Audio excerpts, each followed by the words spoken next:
নমস্কার বন্ধুরা, ব্রততিস কিচেনে আপনাদের সকলকে অনেক অনেক স্বাগত।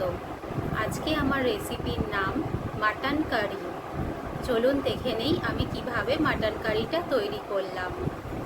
বন্ধুরা, একটাই অনুরোধ, আপনারা কিন্তু ভিডিওটা প্রথম থেকে শেষ অবধি অতি অবশ্যই দেখবেন। খাসির মাংস তৈরির জন্য একটা মশলা তৈরি করা প্রয়োজন।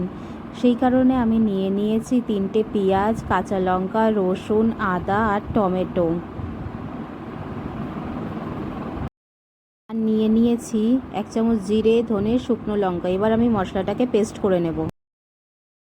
এবার আমি মাংসটার মধ্যে মশলা বাটা, টক দই, সর্ষের তেল, নুন, চিনি আর গোলমরিচের গুঁড়ো দিয়ে সুন্দর করে ম্যারিনেট করব।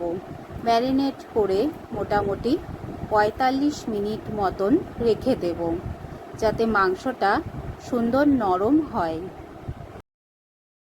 দেখুন, ম্যারিনেট করার পর ঠিক এই রকম দেখতে হবে। আপনারা এইভাবেই 45 মিনিট রেখে দেবেন। এবার আমি একটা পেঁয়াজকে সুন্দর কুচি কুচি করে কেটে ধুয়ে নুন হলুদ মাখিয়ে নিয়েছি। এখানে আমি 3-4টে আলুকে সুন্দর করে কেটে ধুয়ে এটাতেও নুন হলুদ মাখিয়ে নিয়েছি।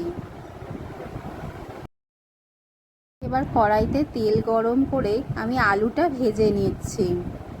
সুন্দর লাল লাল করে আমি এই আলুগুলো ভেজে নেব, তা না হলে কিন্তু স্বাদ ভালো হবে না। দেখুন, আলুগুলো আমি খুব সুন্দর লাল লাল করে ভেজে নিয়েছি। এবার একটা পাত্রের মধ্যে আমি এটাকে তুলে নেব। এখানে আমি নিয়েছি কিছু গোটা মশলা, 1 চামচ জিরে, শুকনো লঙ্কা, তেজপাতা। এটা আমি ফোড়নের জন্য ব্যবহার করব।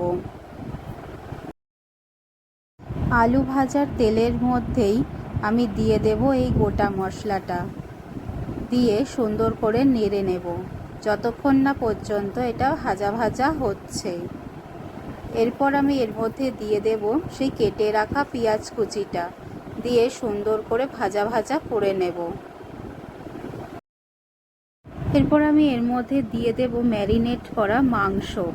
এটা দিয়ে আমি ততক্ষণ পর্যন্ত কষাবো যতক্ষণ না পর্যন্ত মাংসের উপর তেল ভেসে উঠছে। মাংসটা কত সুন্দর কষানো হয়েছে, এর উপরে কিন্তু তেলও ভেসে উঠেছে। এবার আমি এর মধ্যে দিয়ে দেব আগে থেকে বেটে রাখা অর্ধেক মশলা। অর্ধেক আমি ম্যারিনেশনের সময় ব্যবহার করেছিলাম।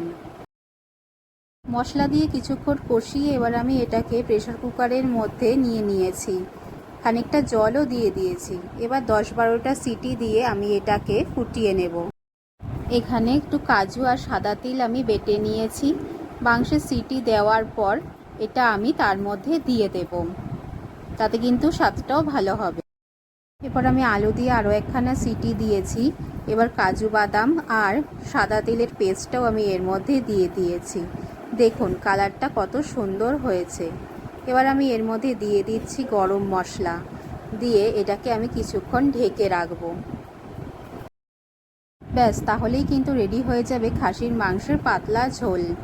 আমার ভিডিওটা ভালো লাগলে লাইক, শেয়ার, সাবস্ক্রাইব অতি অবশ্যই করবেন। ধন্যবাদ।